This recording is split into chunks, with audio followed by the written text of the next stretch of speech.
চক্র সক্রিয় ছিল 24শে জুলাই আগস্ট গণ অভ্যুত্থানেও, এমনই দেশি বিদেশি চক্র বাংলাদেশে অব্যাহত রয়েছে।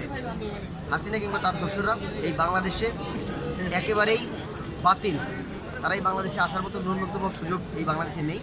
তবে তারা যেই হুঙ্কার মাঝে মাঝে ছাড়ছেন, এটি নিয়ে আইন রক্ষাকারী সংস্থা সবসময় সক্রিয় রয়েছে। আমরা সক্রিয় রাজনীতিবিদ এবং বাংলাদেশের সাধারণ জনগণ সবসময় সক্রিয় রয়েছে।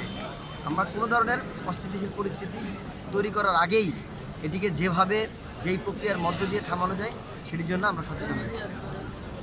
আপনার নাম পরিচয়টা একটু বলুন। আরিফুল ইসলাম আরিফ, সহসভাপতি, বাংলাদেশ জাতীয়তাবাদী ছাত্রদল, কেন্দ্রীয় সংসদ। শুধু দর্শক, আমরা বাংলাদেশ জাতীয়তাবাদী ছাত্রদলের কেন্দ্রীয় নেতাদের কিছু সংক্ষিপ্ত সাক্ষাৎ আমরা গ্রহণ করছি এবং ওনারা স্পষ্ট বলছেন দেশে আসুক, দেশে প্রচলিত আইন আছে এবং আইনের মাধ্যমে তাকে বিচার করা হবে। বিশেষ করে ফ্যাসিস্ট শেখ হাসিনা যেভাবে এদেশের মানুষের বুকে গুলি চালিয়ে হত্যা করে সে চলে গিয়েছিল আমরা দেখতে পাচ্ছি।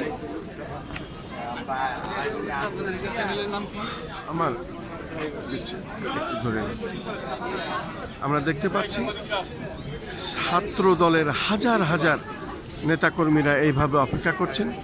যেহেতু তারেক রহমান এখানে ঢুকেছেন, আমরা দেখতে পাচ্ছি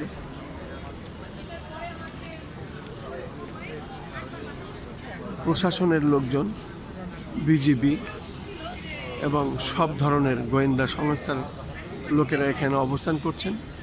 মাননীয় প্রধানমন্ত্রী সকাল 10টায় এখানে ঢুকেছেন এবং তার যেসব কর্মকাণ্ড এগুলো উনি শেষ করেই বেরিয়ে আসবেন, সেই অপেক্ষায় এখানে আমরা দেখতে পাচ্ছি হাজার হাজার ছাত্র নেতা কর্মীরা এখানে অপেক্ষা করছেন অধীর আগ্রহে।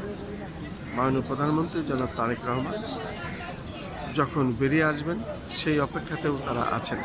আমি খন্দকার মাসুদুজ্জামান, আমরা সকাল থেকে এই কাজগুলো ধারাবাহিক করে যাচ্ছি। নাম বলবো না, আমি কার্ড দেব।